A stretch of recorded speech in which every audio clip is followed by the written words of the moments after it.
All right, shalom, shalom. First off and foremost, as always, I want to say Kol Lam La, Yahweh, Bahashem, Yahweh Shai, Bahashem, Rachak Wadash. Double honor being to the elder apostles of Great Millstone that do rule and teach well. And the shalom to Ankim out there that's pushing his truth through his spirit, through the power, and through the name of Yahweh, Bahashem, Yahweh Shai, Bahashem, Rachak Wadash.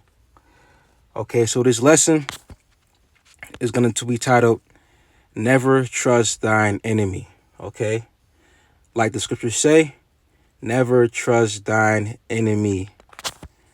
All right, and I'm not going to read it. You can read it yourself right here. The headline. All right, and I'm not going to, actually, I'll do this. I'll put the article in the bottom of this video, so, you can read up on it yourself. But I just wanted to touch on the topic of this headline. Well, actually, the whole article in itself. I did, skim through it, but really, it's everything, says it all in this title of this article. And this article is from the source endtimeheadlines.org. Okay, and we are definitely living in the end times. Okay, and Esau, he's gonna, come even harder with his witchcraft, with his deception, with his narrative. So just like the scriptures say, we have to be circumspect. Let's snag that real quickly, okay?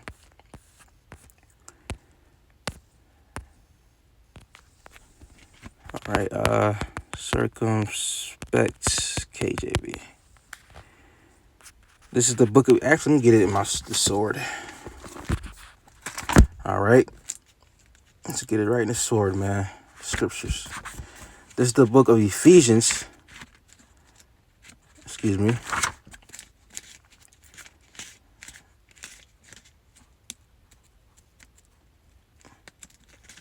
Ephesians 5 and verse 15, it says, "See then that ye walk circumspectly, not as fools, but as wise." Right, walking, being circumspect. Okay, that word circumspect, when you look it up in the BLB, the blue letter Bible. All right, Ephesians 5 and 15. The word circumspect, well, the word for circumspect in the Greek. Strong's G 199. Akribos. Akribos. Okay, means accurately, diligently, exactly. Okay, it says let's do this. I want to get a more direct word or meaning.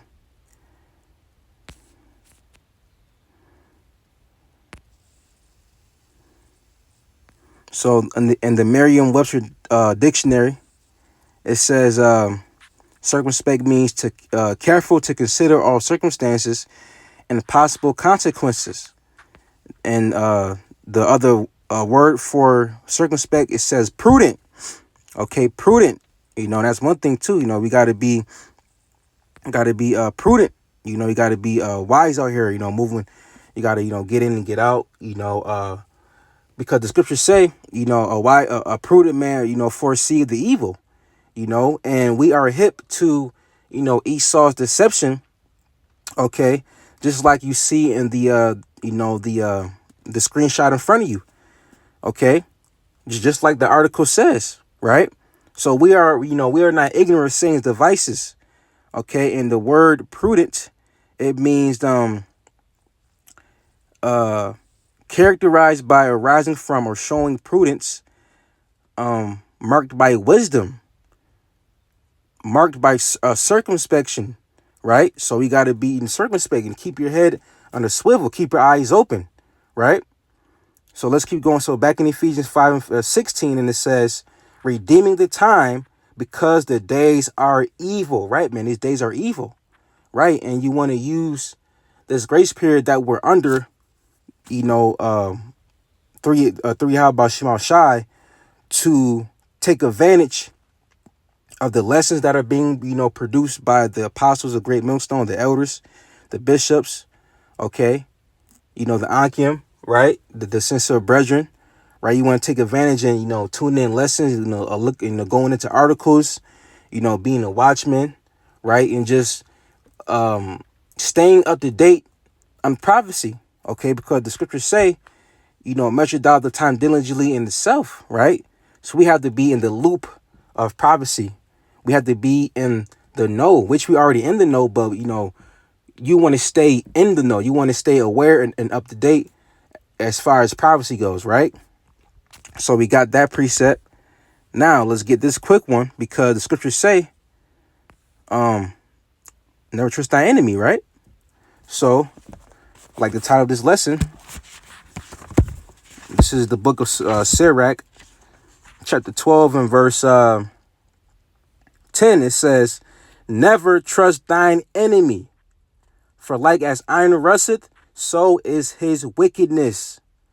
Right, man? So, in a prime example is this, what you see right here in front of your face, the screenshot. This is a prime example. This dude, he how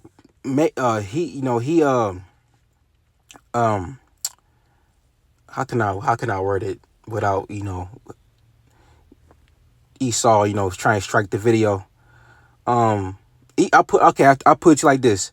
This dude has blatantly admitted to lying to the masses. Okay? But that's why we just read it. That's why the scriptures say, don't trust your enemy. Okay? That was, warfare that was brought upon the, the masses, especially Jake out here, and, they were so, adamant, and having people take, the jump shot.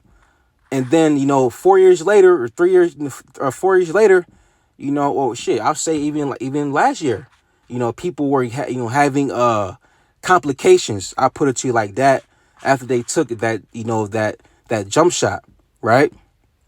And now, 4 years later, now, Esau is saying that all those things were basically in vain because he made them up. Right. So that's why we don't trust our enemy. Okay. Because he is out to get us. Esau's out to get us. He's not your friend. He's not your brother's keeper. Right. Just like, Cain and Abel, Cain slew Abel. Right. And what did he say to the Most High? He said, am I my brother's keeper? Right. So meaning that he doesn't care about his brother. He don't care about you. All right. And that's one thing too. This Maxine was heavily pushed on Jake. All right. Heavily pushed on Jake. I remember there was an article, I believe back in 2022. And it literally said that they have to put the jump shot out there to so-called blacks, Latinos, and Native Americans. And those were the literal words. The literal words of that article. And who says that? Who says that? The Israelites say that. So where do you think Esau got that from, right? So it's clear that Esau's watching us. The elites, they're watching us. Okay, just like we're watching, him. So we're not ignorant of his devices. We're not ignorant of his evil schemes, right? And it says, verse 11, though he humble himself and go crouching, yet take good heed and beware of him. And thou shalt be unto him as if thou hast wiped a looking glass, and thou shalt know that his rust have not been altogether wiped away. So eventually, this dude is going to show his horns one way or another. Okay? Just like iron, rust, so is Esau's wickedness. Okay? And that's one thing too. Esau, he'll smile in your face, but behind your back, he talk bad about you, and him smiling your face is when he shows, him being a true devil, if you know what I mean, because, the devil is not going to tell you that he's a devil. He's going to smile in your face, make you comfortable, Hey man, hey buddy, how you doing? Good, a good pal, right? But then he'll backstab you. The words in his mouth are smoother than butter, but war is in his heart. Okay, and just like how he made the people take that jump shot, he said, hey, get this jump shot, it'll help you. He said, get this jump shot, it'll help you. You can go to you can be able to go in certain stores, because it was a time when if you didn't have that jump shot, you couldn't get access to certain places. You can go to this concert. So he made it all buttery and soft. But look at now, 4 years later, right? Everything was a big fat lie, and now people have complications within their body because they took that shit. You see, that is the devil. That is a pure devil. Okay.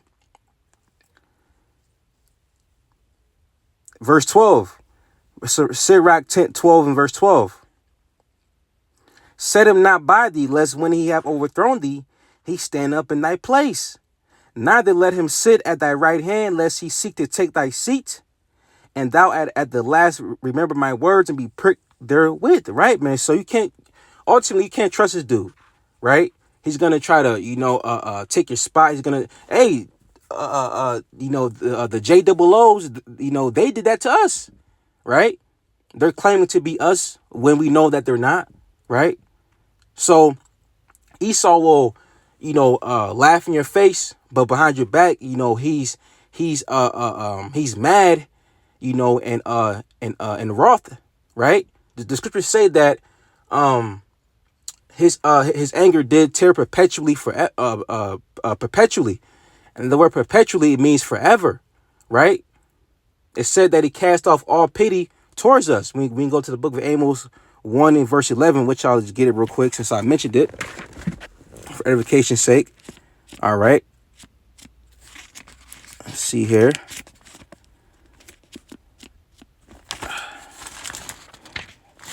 All right. This is the book of Amos.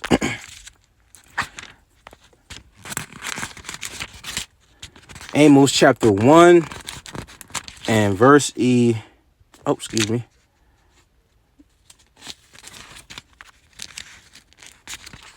Amos 1 and verse 11.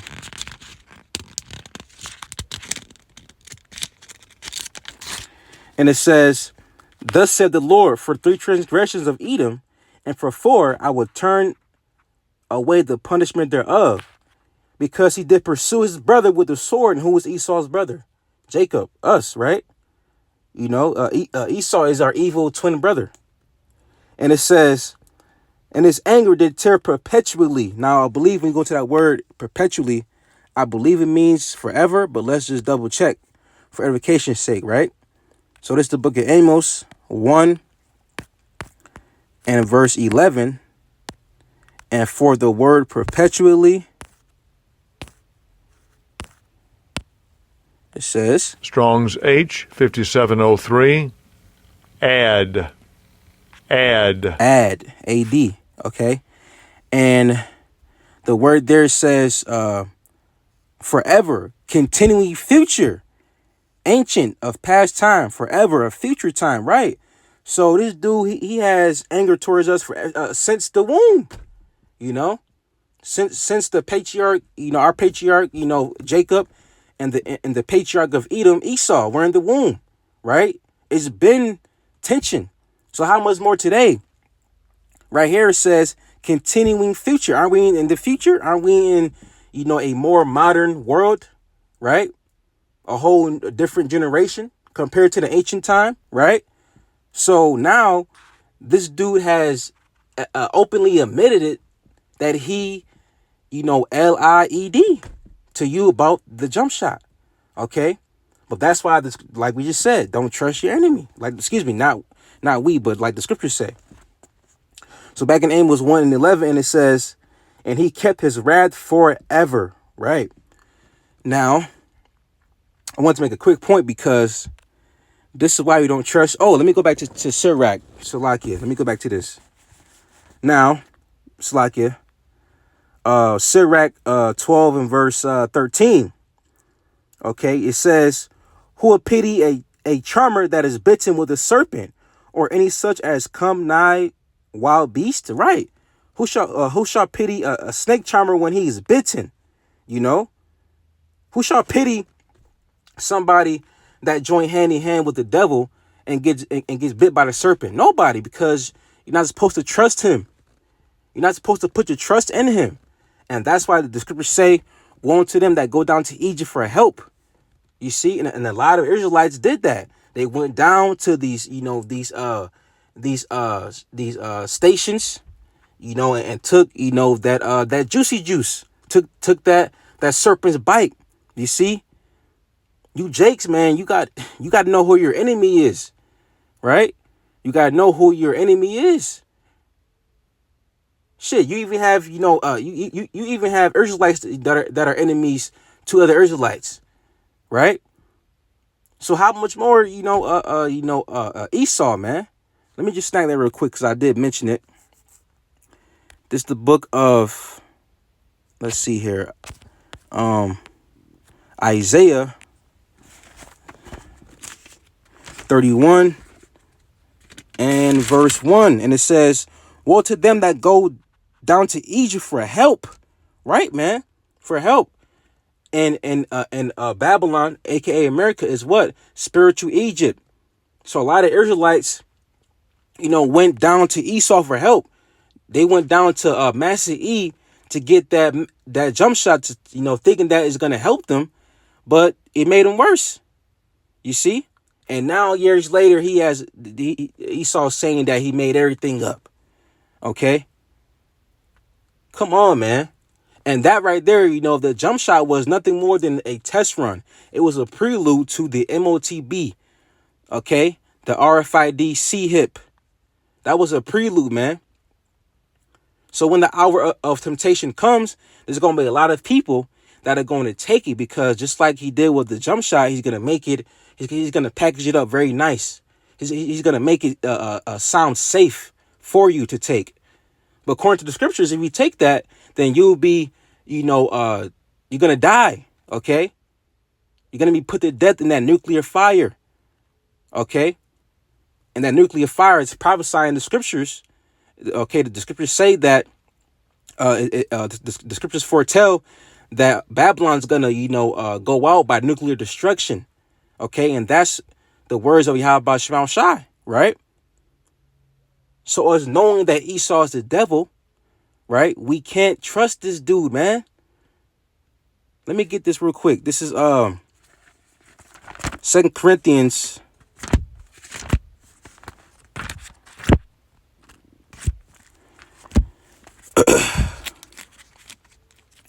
2 Corinthians chapter 2 and verse 11. And it says, lest Satan should get an advantage of us, for we are not ignorant of his devices. Now, we go into that word devices in the BLB, which stands for the Blue Letter Bible. Okay, 2 Corinthians 2 and 11.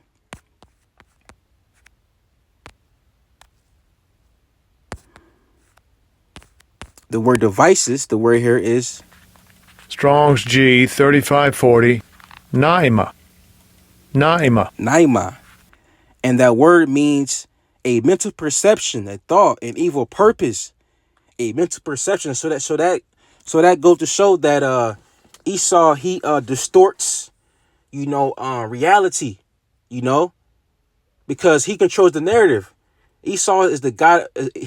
Esau is the god of the temporal world that we live in right now. This wicked ass, cruel ass, cold ass world, man. So being that he, is the god of this world, he calls all the shots right now. He controls the narrative at the moment, temporal right now, right? So people are gonna be deceived and get tricked, into falling for anything that he says, just like with this jump shot. You see, so Esau he can easily distort the minds of these people, because they're in gross darkness. So they're in a pool of ignorance, man. They're just swimming in a big old fat pool of ignorance, you see? So it says right here a mental perception, an evil purpose. You see? So Esau has an evil purpose. All right? He has an evil purpose, man. And this evil purpose is nothing more than his New World Order, his NWO. Okay? That's, that's his evil purpose right there. So his end goal for the masses out here is to put a C-hip inside of them. Okay? Just like he put that, his serpent juice, inside the people, back, a couple years ago. So how much more when when it comes to the MOTB? Okay? So I just wanted to put that on wax, and put it out there through the spirit. So I just want to say, call name La Yahweh, Bahashem, Yahweh Shai, Bahashem Kakwadash. Double honor once again to the elder apostles, the great millstone that do rule and teach well. And once again, shalom to you, Ankim out there that's pushing the truth through the spirit, through the power, and through the name of Yahweh, Bahashem, Yahweh Shai, Bahar Kakwadash. Let me say that one more time. I just want to say, call name La Yahweh, Bahashem, Yahweh Shai, Bahashem Kakwadash. All right. And Lord's will, you were edified, fed through the spirit and power of Yahweh Shai by Shem Hakwadash. That being said, Shalom.